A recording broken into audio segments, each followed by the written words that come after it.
Let's talk about developing an identity, and we'll talk about the early days of the Church of God Mountain Assembly, and just talk about who we are and how we developed our own identity. And we'll look at several different factors that I feel like contributed to developing an identity. When somebody says, "Well, who are you?" Well, your name is one thing, but there's more than just that identifies who you are. So I want to talk about some of those things.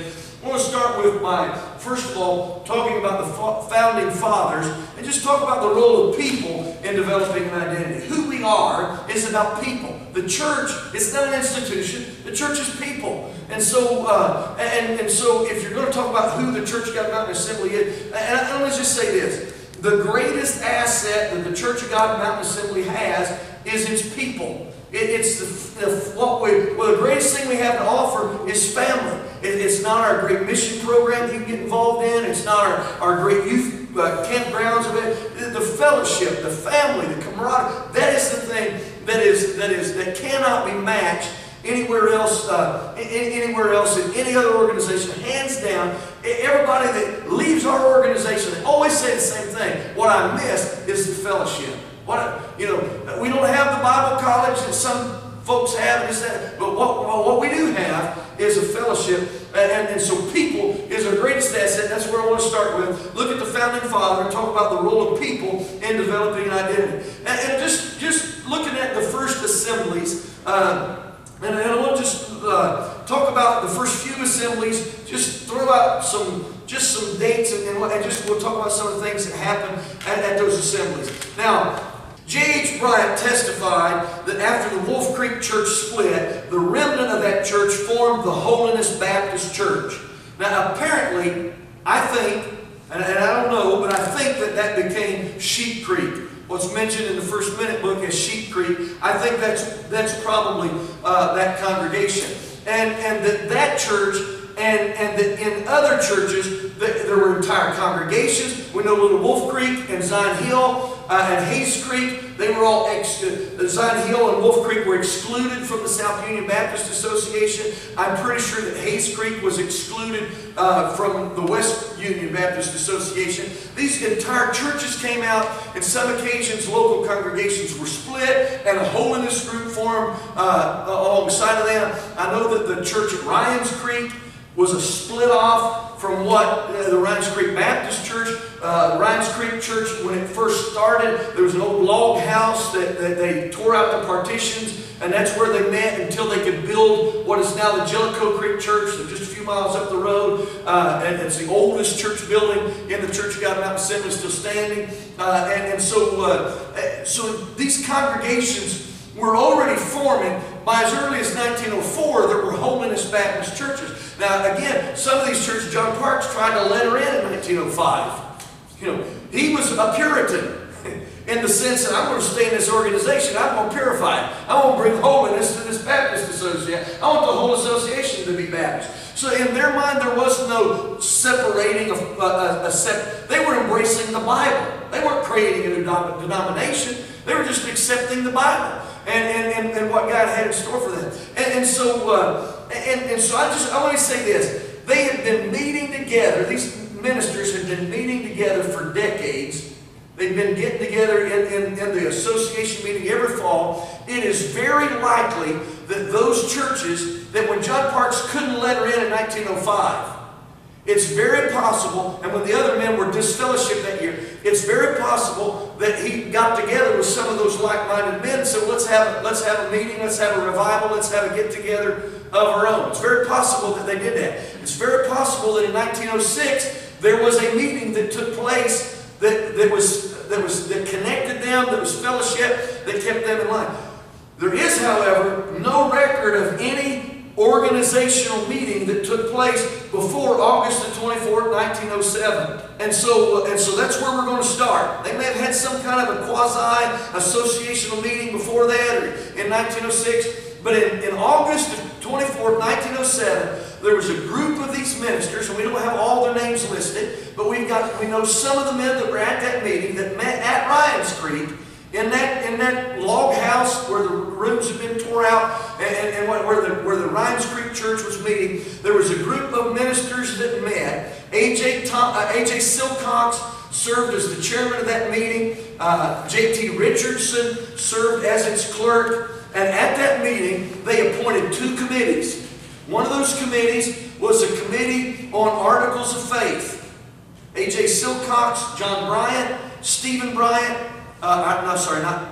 Stephen Bryant, Edom Roundtree, and J.J. Sammons.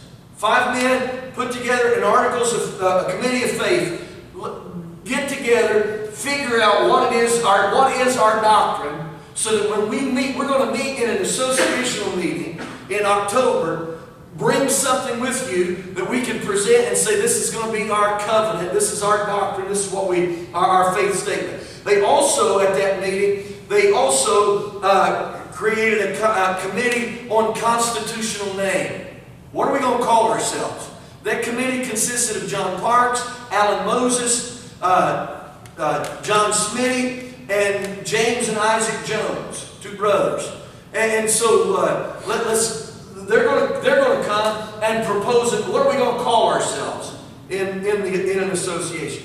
And so that's what they did in August, and along with also appointing John Parks to preach the introductory sermon and some other matters of business that they took care of. So on October the 11th, 1907, at Little Wolf Creek, the first assembly of the Church of God Mountain Assembly met at Little Wolf Creek, Kentucky. And at that meeting, they also had another committee that prepared an order of proceedings. John Parks, Stephen Bryant, Alan Moses, they put together the list of this is what we're going to do, how we're going to accomplish it.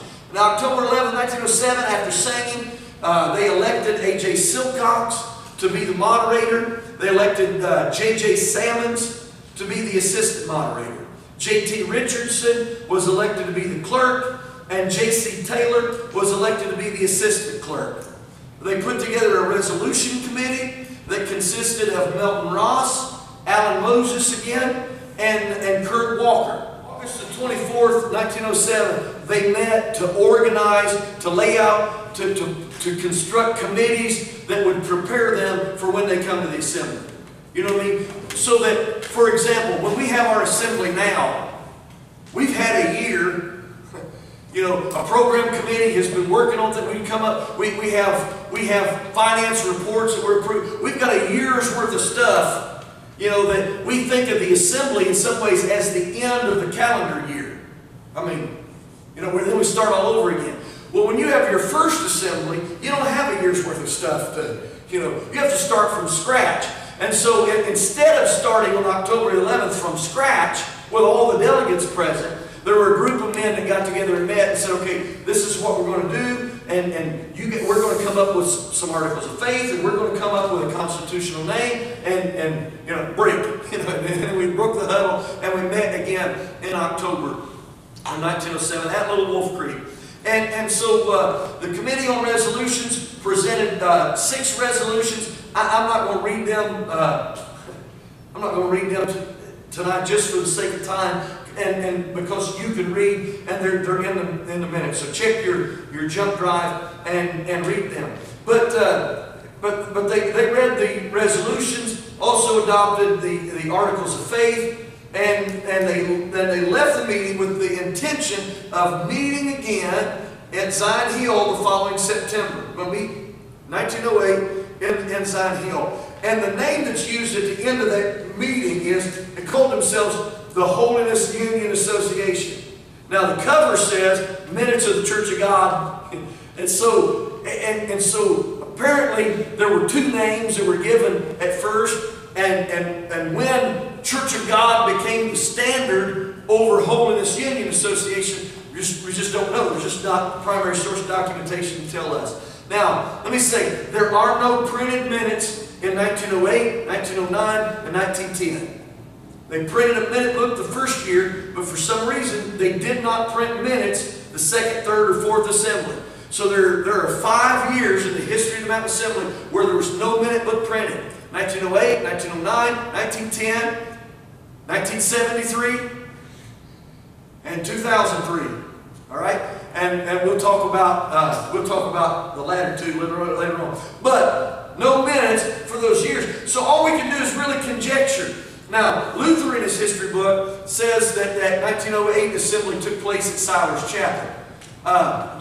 Luther doesn't have any sources, really don't know where that information came from, some oral history that was handed down. There was an early assembly at Siler's Chapel, but the minutes of the meeting in 1907 said we're going to meet at Zion Hill. Now it's possible that they couldn't meet at Zion Hill for some reason, and they chose to meet at Siler's Chapel instead. On your jump drive, I have 3 documents, 1908, 1909, and 1910, that I call quasi-minute books.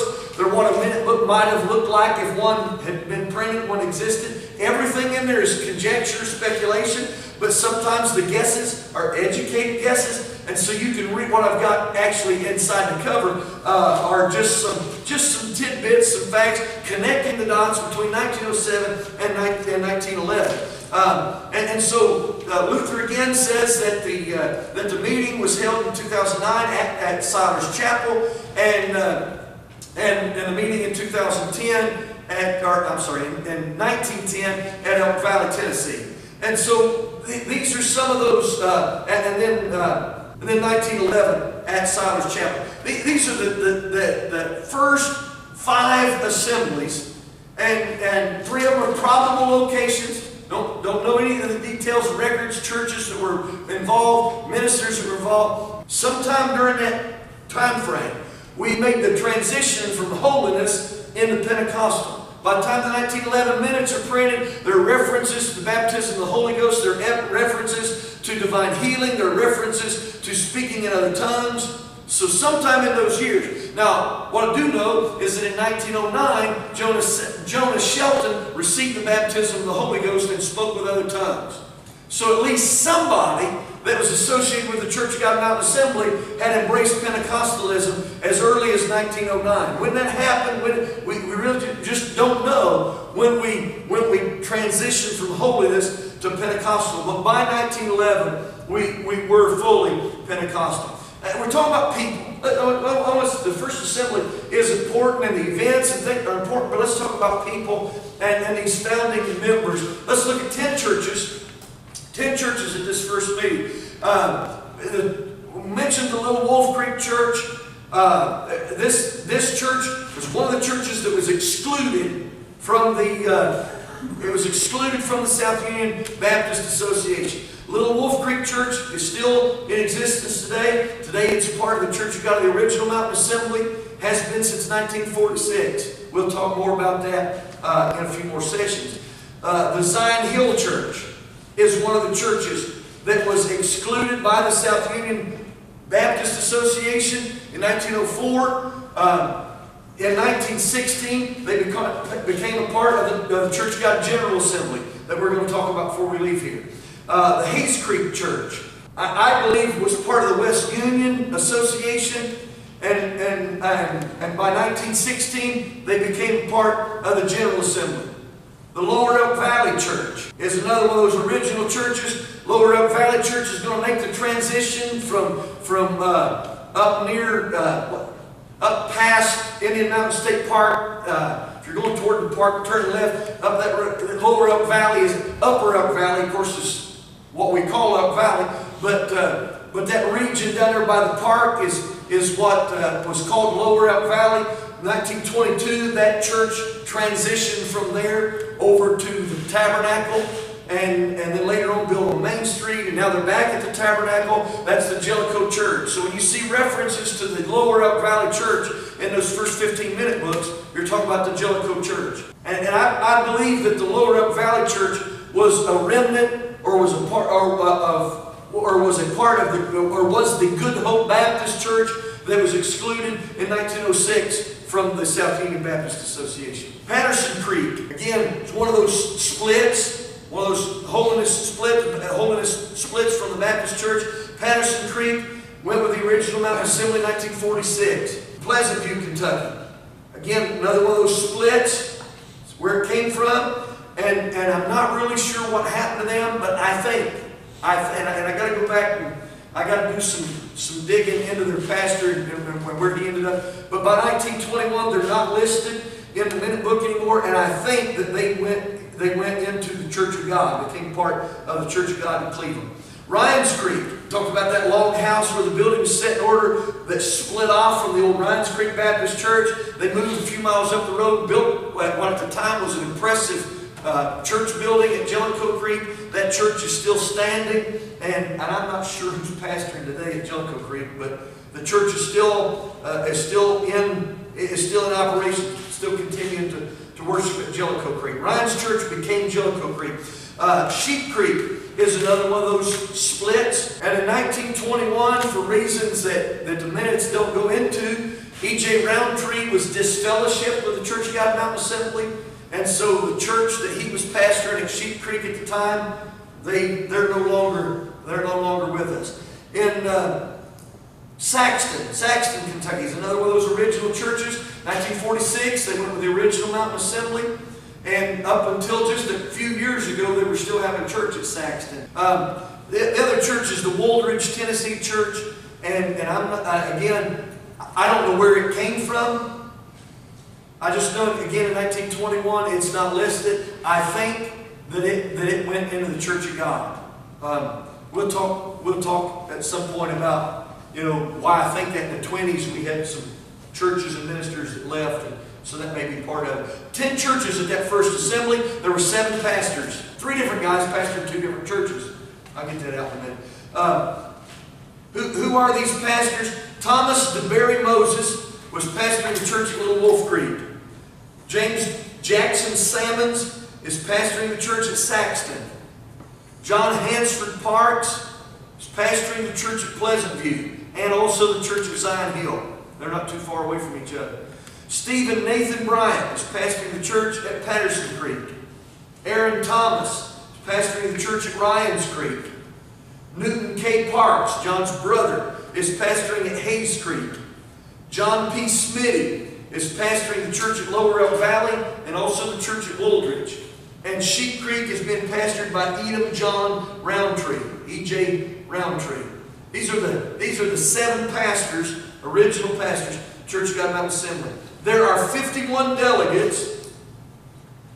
Now, this is my recollecting. If you count the names that are listed, some of the guys are listed more than one time, and sometimes names are misspelled and did the best they can. Sometimes there's typographical errors.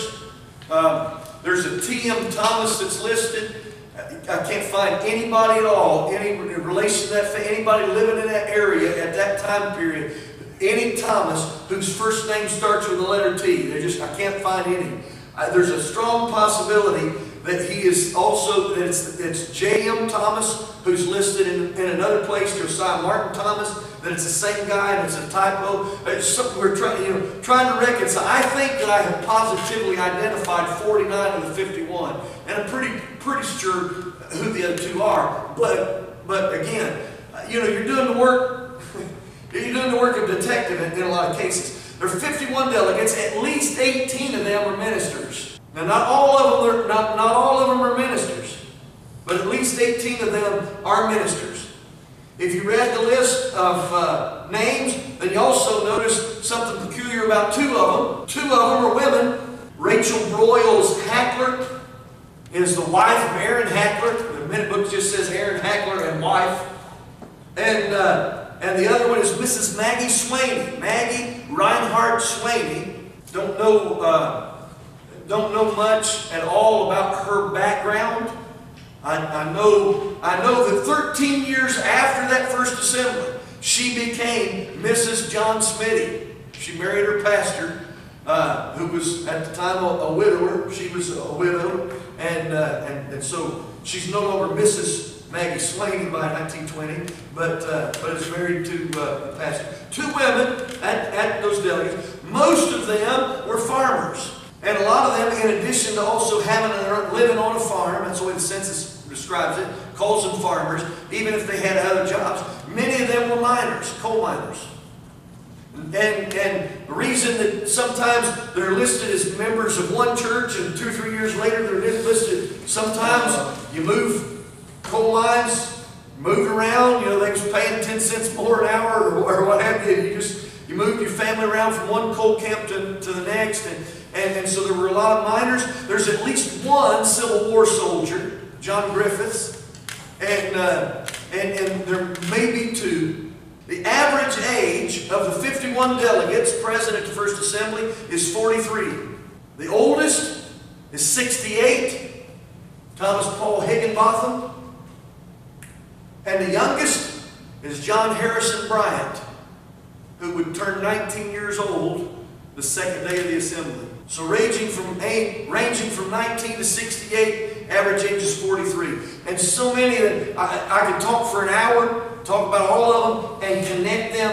The way that they're interrelated by blood or by marriage is remarkable. But 51 delegates, those family relationships, and the bonds of having been in the same church, the same associations, sometimes are even stronger than family ties. Let's talk about developing identity. I want to talk about the role of nomenclature in developing identity. What's in a name?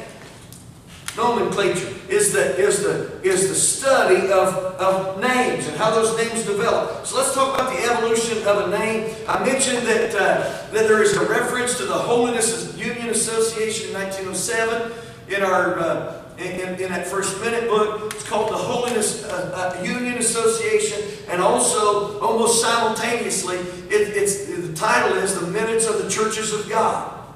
And I say Church of God, and it really should say Churches of God, because it's plural in 1907. Churches of God. Remember, the mindset is these are local autonomous churches that come together in association. So it's not one Church of God, it's Churches of God. There are 10 of them that come together. Church of God, between 1893 and 1900, there were 23 new denominations that arose out of the holiness movement in America. Many of them had headquarters in the southeastern United States, and many of them used variations of the name Church of God. It was a popular name because it was a Bible name. Had to be God. In 1911, the General Assembly was attended by A.J. Tomlinson and J.S. Llewellyn. Tomlinson and he also came in 1912. Tomlinson was the general overseer of the Church of God in Cleveland, Tennessee. He came to the assembly in 1911. It's not a coincidence, perhaps, that in 1911, when they became aware that there was another group calling themselves the Church of God, that in order to distinguish themselves, separate themselves apart from that other group that was meeting in Cleveland, Tennessee, they added in 1911 the name Mountain Assembly. The minute says, on motion and second, that this assembly shall be called the Mountain Assembly of the Churches of God. One story that has been handed down since that time, the oral tradition that's been handed down, is that the men, when they were trying to figure out what are we going to call this assembly, what are we going to call this association meeting, they spent time in prayer. They went up into the mountains to pray. And then when they came back, the 30 of them that came back, 32 of them or so that were there, when they came back, the story's not told that they all came back and at the same time opened their mouths and Church of God was spoken, but that they all came back, and that the consensus was they all felt that strong pull. We should call ourselves the Churches of God of the Mountain Assembly. Add the name Mountain Assembly to the name. In 1917, on August the 2nd, 1917, the Church of God was incorporated in the state of Tennessee. Henry Mobley, Newt Parks, John Parks, J.O. Goins, and George Ford, as trustees of the Church of God Mountain Assembly, signed an incorporation, and they chose the name Church of God. Because here's the other perspective. What they were naming in 1911 was not an organization or a denomination as much as it was the meeting that took place in October. This is the Mountain Assembly of the Churches of God, as opposed to the Cleveland Assembly or the White Plains Assembly or the Florida. I like the Hawaiian Assembly myself. But the name was incorporated in 1917 as Church of God. In 1943, the Church of God reincorporated as the Mountain Assembly of the Churches of God, October 20th, 1943. 14 months later, they changed it again Now, I wish that I knew the story behind it, but I don't. In 1944, they became the Church of God in name. Now, you're not going to see that in the minute books. The minute books, there is going to be a transition that takes place in the 40s where the minutes, they go from being the minutes of the Mountain Assembly of the Churches of God to the minutes of the Church of God of the Mountain Assembly Incorporated. And so in 1947, April the 15th, 1947, the Church of God of the Mountain Assembly Incorporated was changed. That's been our name now for 70 years. Luther Gibson, J.H. Bryant, Ira Moses, Clayton Lawson, and R.N. Ballinger, they're the trustees acting on behalf of the assembly that changed the name of the assembly. Talk about, again, the importance of name in developing an identity. Who are you? Oh, I'm Church of God Mountain Assembly. And what that means. Let me talk about association with the Church of God. I mentioned that Tomlinson came in 1911 and came in 1912, made visits to the General Assembly. Now, if you've read anything at all about A.J. Tomlinson, then you know that A.J. Tomlinson is not the kind of guy to just come and observe and go to the house. That's not his nature. In 1911, you read the minutes, you'll find out A.J. Tomlinson was leading in prayer. He was reading church letters in the business session. He was helping to conduct elections. He was preaching, praying for the sick, and all that. He was being A.J. Tomlinson. That was his personality. Take charge, get involved. He wrote in his diary on October the 9th, 1911, he wrote, "Just arrived home from Kentucky, where I was for 3 days in an assembly of the churches, preached 2 sermons beside other talks and interpretations of messages in tongues, had a good time and pleasant fellowship with the precious people in their assembly. See further particulars of the meeting in the Evangel of October 15th, 1911, which unfortunately has not been located. Nobody has a copy of it. He said, gave some messages and interpretations while under the power. The people saw the fire as it was above my head and about me. The people were so wonderfully blessed that they asked the Lord to enlarge them and make them able to ensure the blessings God was favoring them with." The following year, on the same day, October 9th, 1912, he wrote in his diary, went to Jellicoe, Tennessee, preached there at night, was in the Mountain Assembly, which convened a mile out from Jellicoe. I preached at the assembly Saturday night at Newcomb, Tennessee. Sunday at the assembly, I was in the congregation, and after Brother Parks finished his discourse on the platform, he called for me, and I went up and preached for an hour and a half or more after he had preached an hour and 5 minutes. A great crowd, estimated at 1,500. The seats were taken out of the house and placed outdoors in front of the house, and 1,000 people stood up while we preached. We had to stand on a platform in the hot sun, and most of the congregation was in the hot sun most of the time. But they stayed right there, and God wonderfully helped to deliver the truth. After the discourse, I was called on to pray and anoint quite a number for healing right out in the hot sun. I was almost exhausted when I got through. 1912, Church of God Mountain Assembly sent messengers to Cleveland, Tennessee, to the General Assembly of the Church of God, in the same manner that we talked about the association meetings in the South Union Baptist Association. When members from the West Union Association would come, and members from the Mount Zion Association would come, and we would send messengers to them. And so the idea, the associational meeting model was still in the minds of our people, and we sent letters corresponding with the ministers there, and there was talk in the delegation floor that day. Let me read to you from the overseer spoke of his visit to the Mountain Assembly in Eastern Kentucky. This is January 9th, 1912. He spoke of his visit in October to the General Assembly and how that they had offered themselves to the General Assembly of the Churches of God and appointed messengers to attend this assembly for the purpose of forming a union. He then introduced John H. Parks of Inland, Kentucky, who spoke about the Kentucky work, how that they had seen the light and that a number of them had been excluded from the Baptist church. He then spoke of the growth of the work and how finally they had called themselves the Church of God, and that when they had heard of the General Assembly and its work, they desired to connect themselves with it, and that they had come for that purpose. Stephen Bryant was also called to the stand and gave an interesting talk corroborating the statement of Mr. Parks. A committee was appointed to confer with the Kentucky Brethren about union. So 4 days later, the committee that was appointed read their letter, their report that was accepted. This is what it says. The General Assembly of the Churches of God held January 9th through the 14th, 1912 at Cleveland, Tennessee, to the Mountain Assembly of the Churches of God. Greetings in the name of Jesus, our great lawgiver. Your kind greetings by letter and in person at the hands of your honorable representatives or messengers, John Parks, Stephen Bryant, Jonas Shelton, William Hicks, and J.M. Thomas, are received with gratitude and appreciation unanimously. And your worthy messengers are granted a place with us in our assembly.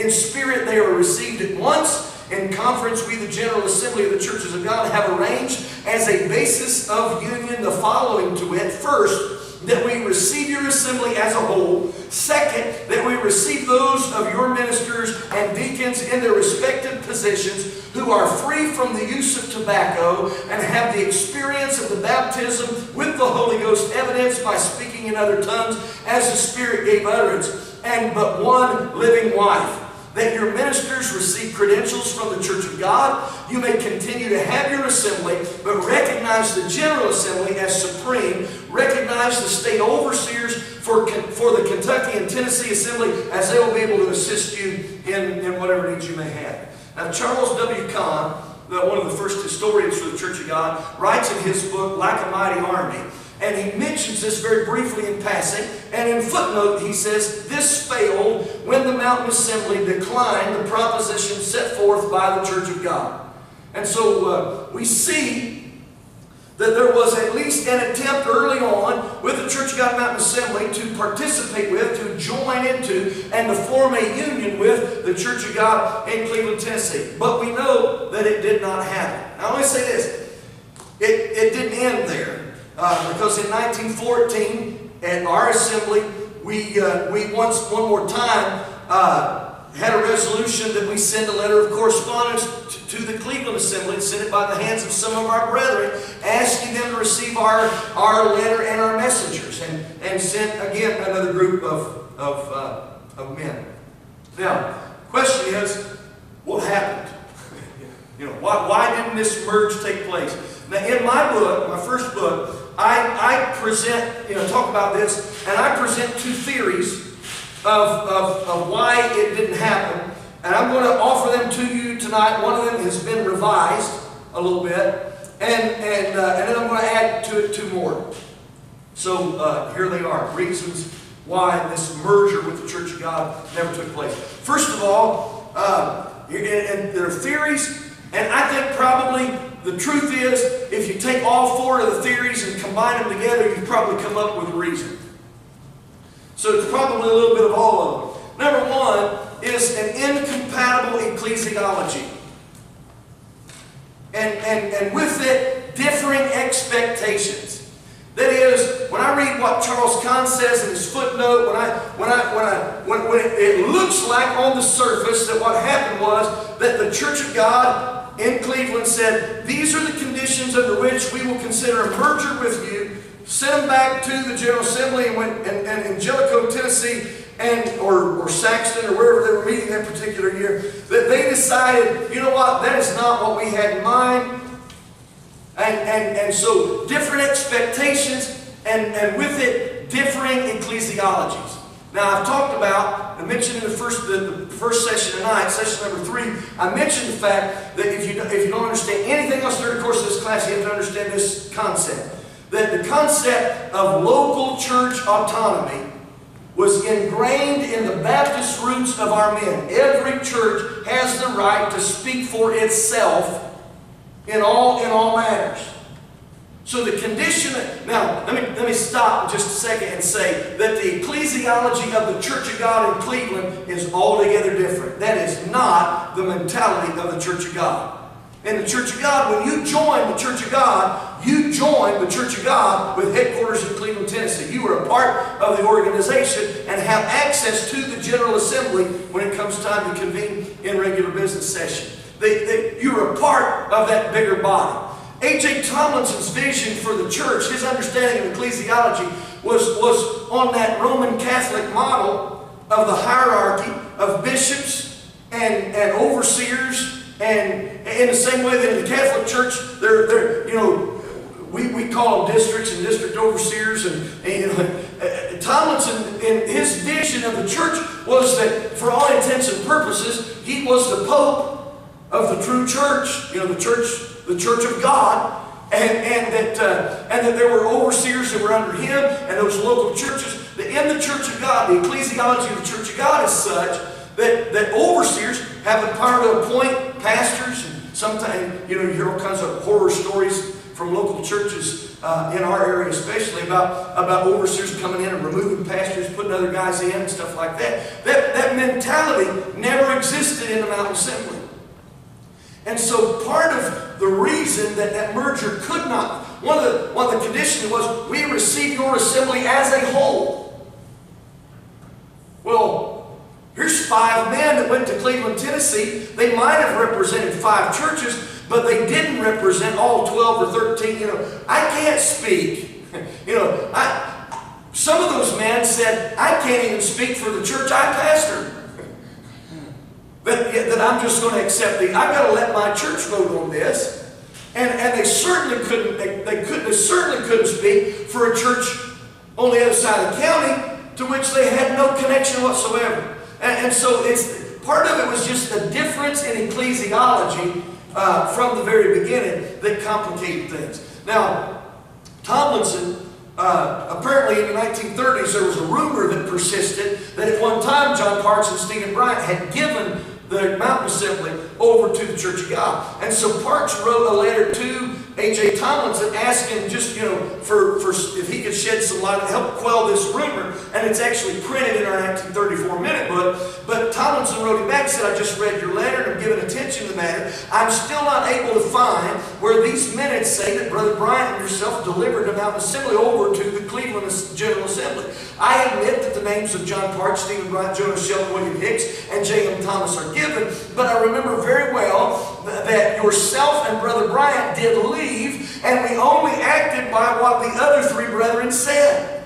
From the very fact that we never did work together according to the plans outlined is enough to show that the matter of union was not finally decided upon, and we never did recognize its final consummation. A second reason is that at the time, 1912, 13, 14, 15, the Church of God in Cleveland, Tennessee taught against members of the Church of God belonging to secret societies and labor unions. So that church members were not allowed to be members of secret societies. You couldn't belong to the lodge. You couldn't be a Mason. Couldn't be an Elks Club member, and you could not belong to a union. Now, the idea, from what I understand, is the fact that if your allegiance is to them, that they would claim your allegiance over your ultimate allegiance ought to be the church. You shouldn't put yourself in a position to have divided loyalties. And the idea is if you belong to the union, the labor union, they own you. And so the question was asked in 1912 at the General Assembly, can anyone belonging to the United Coal Miners Association be received into the Church of God? The answer, no. You couldn't belong to the United Mine Workers Association and be a member of the church. Now, has anybody seen problems that this might cause in southeastern Kentucky where our churches were located? Now, a year later, they softened this stand, and they actually changed their policy. They said that members are allowed to pay union dues for the right to work in the mines. So you can technically join the union, pay your union dues, but if you're a member of the church, you should not participate in union meetings. So you could belong in order to be able to, because some mines were union owned, you couldn't work at all if you weren't part of the union. And so, but with that caveat, that was for lay members, they added to that because ministers were expected to be examples, the Church of God would still not license or ordain any minister who had any connections to the union. Now, I know that this is a subject that requires more study, more research than what I have presently done. I don't know. I know that we have members and ministers who were parts that were working in coal mines. I know that. I'm sure that some of them were union members. I'm sure of that. I don't know what the percentage is. I don't know the names of them. That's a project for more. That's a project for more research. If I was a professor at a university, and this is my field of specialty, my graduate assistants would have already done this research and helped me publish a paper and been famous because of it. But so I don't have those exact numbers. I do know that there was a dissertation published a master's thesis published a few years ago on the role of Church of God members, Church of God ministers, and the union in Harlan County, Kentucky. It's a fascinating story. She heard about my book and what I said. We corresponded just a little bit about. I was interested in what she had to say, and certainly want to pursue this a little fuller with some statistics. And so again, right now it's a theory. I'll throw it out there for you. Here's the third thing, and I hadn't thought about it. And I hadn't really thought about it until looking again at the minutes and what they actually said. Here's one of the things they said: we will accept all of your ministers and deacons as long as none of them has more than one living wife. Now, again, I don't know the numbers, don't know the stats. This is a theory I'm throwing out there. It requires more research. My guess is there was probably somebody in the Church of God Mountain Assembly at the time who had been married and divorced and remarried, and then later on got saved, sanctified, filled with the Holy Ghost, started preaching, became a minister in the church. My guess is there was probably somebody that this case applied to. It was at least prevalent enough in society and in the church culture. It was at least prevalent enough that the Church of God had to throw it out there. They either dealt with it themselves within their own denomination and just wanted to, and maybe it had something ugly that they'd had to happen and deal with it, and so they wanted to nip it in the bud. But again, maybe that's another reason. And then the fourth thing, the other specification in the minutes was they have to be free from the use of tobacco. Let me say this: shortly after this assembly, Church of God Mountain Assembly asked the question about divorce and remarriage in its minutes, and asked about the cause of remarriage, and asked about, is there any legal cause by which a husband can be divorced from his wife, and if so, what cause, and what say the Scriptures, and the scriptural references from Matthew 19 and Matthew chapter 5 were placed in the passage. So they at least responded to this question. Was on somebody's mind shortly after this encounter with the Church of God. And the same thing is true with the issue of tobacco. In 1911, at the General Assembly of the Church of God Mountain Assembly, we changed our name, Mountain Assembly, but we also, that same year, on a motion and second, that the churches of God ordain no minister that will not abstain from the use of tobacco and other filthy habits. And the question was asked, what should we do with those brethren that now use? The answer was, advise them to quit. And after a long discussion by both sides, which lasted in the evening with much interesting remarks made against the use of tobacco, with many sobs, groans, amens, and shouts and prayers to God for victory, the moderator declared the discussion closed, and the vote on the amendment, which resulted in 15 votes in favor of the use of tobacco and 18 against the use of tobacco. This is an issue, obviously, that I can say there were some ministers in the Church of God Mountain Assembly that were affected by the tobacco question. Now, the question is, if you've got some ministers who just cannot get comfortable with the idea of going into an organization and placing themselves under the authority, placing their church under the authority of an overseer who's disconnected, who's not a part of it, I'm accountable, and he's going to make decisions based on what's good. There's some men, ecclesiology just wouldn't do for them. Other men, I can't join a church that's going to take my papers away just because I'm working in the coal mines. I can't join a church that's going to nullify my credentials over the issue of divorce and remarriage. I can't join an organization that tells me I got to quit using my tobacco in order to keep my license. So here's several issues that were at hand that are at least somewhat responsible for the merger that never took place. While we're on the subject of tobacco, let me say that motion was made in 1911. And the vote was taken and the vote was close. Well, when votes are close, issues don't die quickly. Now, how do you think that vote 18 to 15, how do you think that vote went over? The next two resolutions might give us a glimpse of how it went over. The next resolution they passed, be it resolved that the withdrawn members from the Church of God be reconciled to their church or keep silent in the churches of God. The next resolution, be it resolved that we leaders do not abruptly leave the house without permission. So you can about guess how that went over. That issue persisted over the next several years.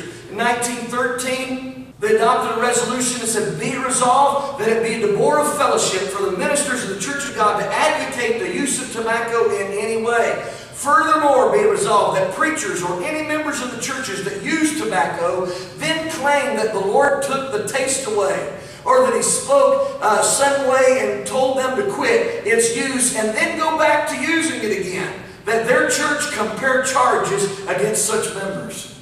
And so there's some inconsistency in the subject. 1915, there was a motion and a second that this assembly withdraw its fellowship from every preaching brother that will not abstain totally from the use of tobacco from this time on, and furthermore it is advised that the members of the churches that will not uphold this resolution, that their church see after them. And they also voted that year to appoint ministers to go to the churches where those brethren use tobacco, and have the preachers who are pastoring, who are using tobacco, that they go to and see about them. So E.J. Roundtree went to Zion Hill, where W.R. Hamlin was pastor. Hamlin was pastor in Zion Hill and at Rock Creek.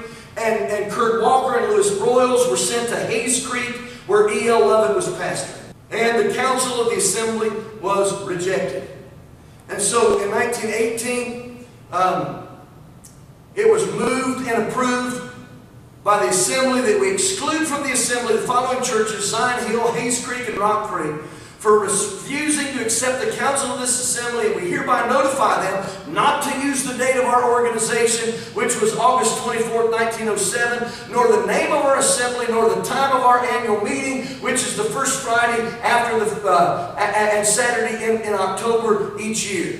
So we not only told them you're kicked out, but we told them you can't use our name, you can't use our organization date, and you can't even meet the same time of year that we meet. Well, those churches, by the way, formed the General Assembly of the Church of God. It's current. I don't know how many churches are part of the fellowship now. It's not large, but their tabernacle, their headquarters is still the church at Pine Knot in Pine Knot, Kentucky. East Pine Knot Tabernacle Church of God, I think is the name of it. And the church at Hayes Creek is still going strong. It's one of our first churches, and it's still going strong. Still got some old members in it. Let's talk about the Church of God Union Assembly. The General Assembly is not the only group that came out of the Mountain Assembly. Let's talk about the Union Assembly real quickly. Charlie T. Pratt was ordained at Goldbug in 1910. The following year, that church lettered in to the Mountain Assembly as a brand new church. He attended his first assembly in 1912. About the same time, he held a tent revival in Bartow County, Georgia, and a church was started as a result of that at Cass Station, Georgia, in Bartow County. In 1913, he lettered in from Cass Station, brought his church in by letter to the Mountain Assembly. He disappears from the record by 1914. He had been disfellowshipped for conduct unbecoming of a minister, and also the claim of unorthodox eschatology. Basically, Pratt said he had a vision, and in that vision he saw the devil in chains. And so he began to preach that we were living in the millennial reign, that Satan is bound right now. And so sometimes the Union Assembly is called the devil-bound organization. That's not a flattering title, but that's kind of something that gets thrown at them. But his church and the churches that he had started a church in Knoxville, Tennessee about the same time, and they met in 1916 on Christmas Day in Knoxville and started a new association, chartered in 1919 in Georgia, and the Church of God Union Assembly was a result of that. Now, it's not a coincidence that in 1917, when the Church of God Mountain Assembly adopted its first articles of faith, that the last thing on the list, we believe in the millennial reign in accordance as the Scriptures referred to. And then list the Scripture references. So he calls us to take a stand on doctrine. Let's talk about the supernatural. Talk about identity. The use of miracles in developing identity. And manifest. Who are you? You know, who are you? We're the church that believes in miracles. The stories told, probably the most famous story in the history of the Church of God Mountain Assembly. Persecution against the church in some circles was now the South Union Baptist Association's official response was, we are sorry that our brethren have left, and we recommend that you do not persecute them. But those that were outside the church, the holiness folks were open. They were subject to ridicule. Holy rollers was a derogatory term that was thrown at them, and it was not uncommon to have rocks pelted through the windows. And I've heard stories of snakes being thrown, poisonous snakes being thrown in. The door opened up and just slid across the floor, and cars being vandalized in the parking lot, things like that. The ultimate climax of persecution took place one night, perhaps at the old Hackler Church at Lower Oak Valley, when a group of men, 3 men, brought weapons to the meeting that night for the purpose of breaking up the service. They were threatening the pastor with violence, threatening his life, but God intervened that night, and John Parks was lifted up by the power of the Holy Spirit off of the stage, lifted up until the eyewitnesses say his back touched the ceiling. His wife Rachel cried out, "Oh no, Lord, not now," thinking that God was calling him home. The sight was enough to deter those men, to stop them in their progress. And they left. And Betty Hammett was an eyewitness. She was a teenager there at the time. She would tell the story. She named the men by name. And she said that one of those men lost his ability to speak. He never could talk about it.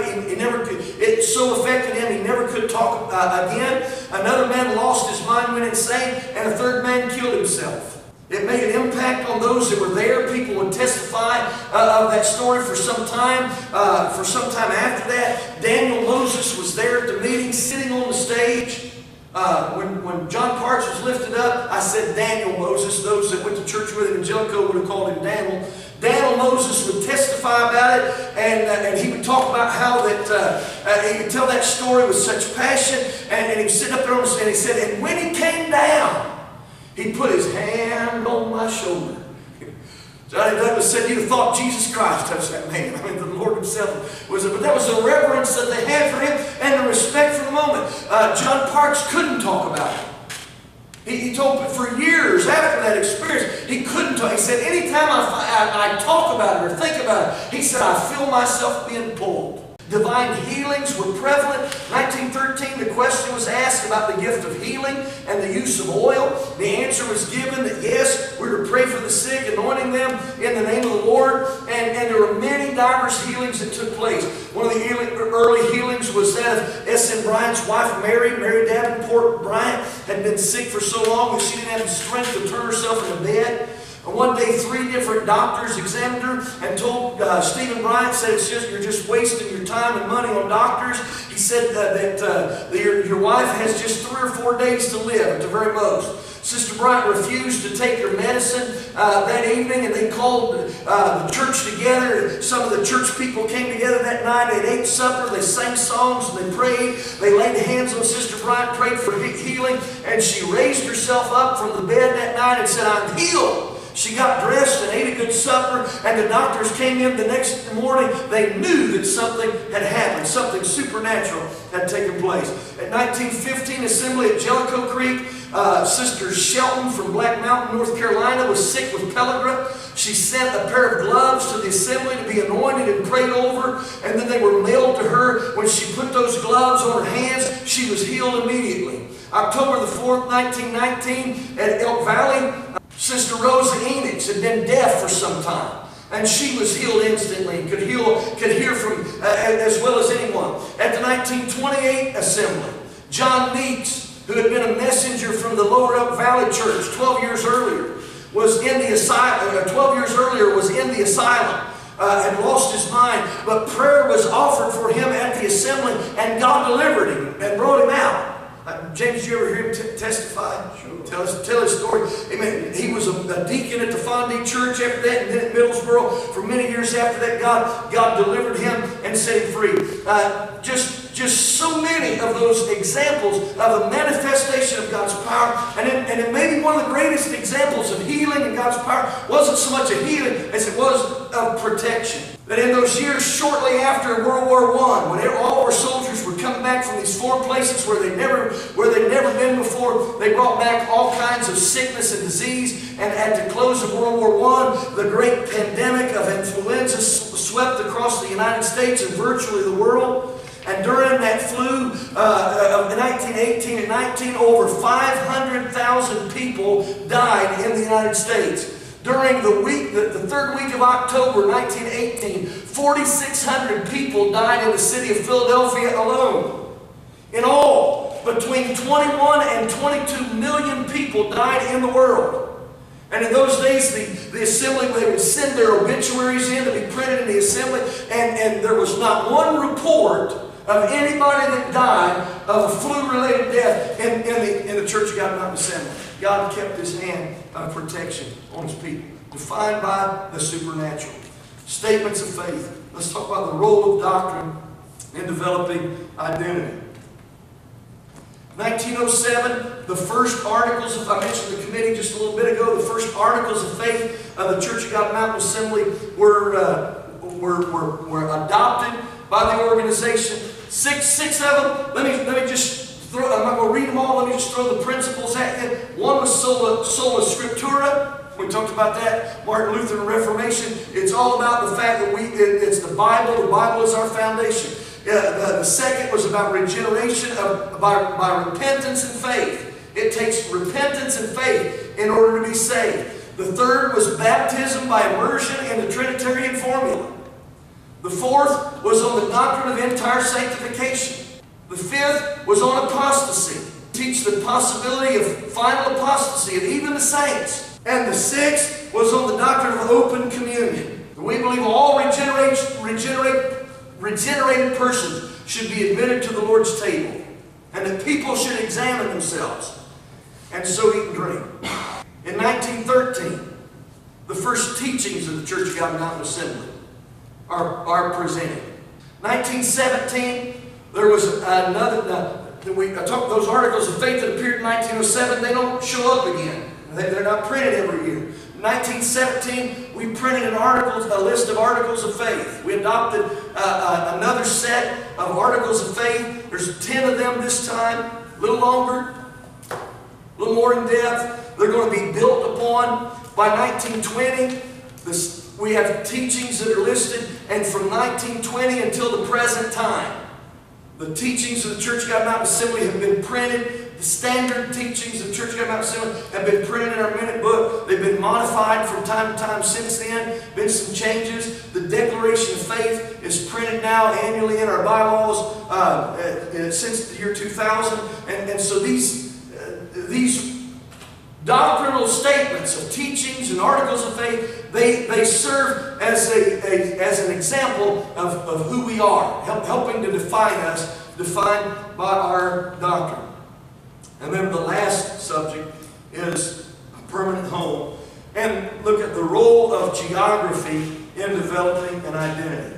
The first step in the transition from association to denomination. The first step, and it didn't happen in 1922. The total picture didn't happen. The total transition didn't take place. But the first step toward that took place in 1922 with the establishment of a headquarters.